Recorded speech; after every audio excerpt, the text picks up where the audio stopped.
I was fortunate enough to be born in Prague, and we had a normal life until one day my father was arrested because he was a leader of the Jewish community and represented Czechoslovakia in international law. But what did you feel, aged 8 3/4, when these extraordinary and frightening things are happening? I just found it really hard to completely understand. Yeah. And my mother said to me that she and my father couldn't leave Czechoslovakia, but that I would be going with other children to England, and they would come as soon as they could. We'll wave goodbye to our families, and had no idea that we would never see any of them ever again.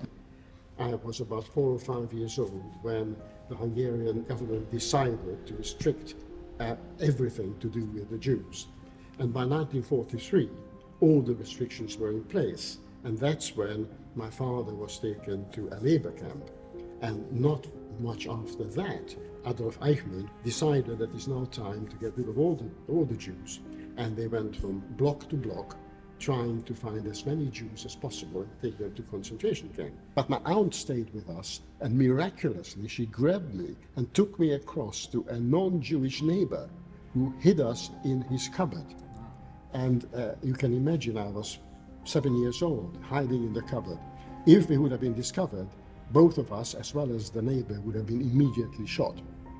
However, we survived, and we then managed to get out. The war started in Bosnia in the middle of Europe. Suddenly we started hearing that doctors were being taken away in the middle of the night.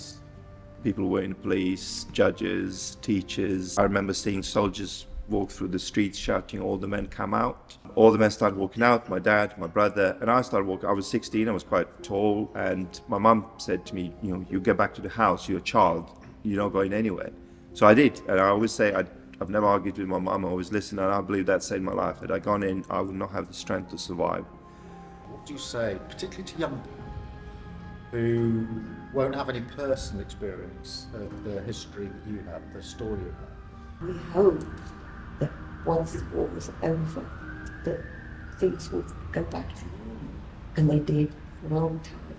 And now, suddenly, the whole world seems to be in turmoil, and it is really, really disappointing. You never know how fragile peace is. Yeah. The testimony of the three of you, I think, is so powerful in the telling and the remembering and the reminding and the renewing, actually, of the commitment to never again.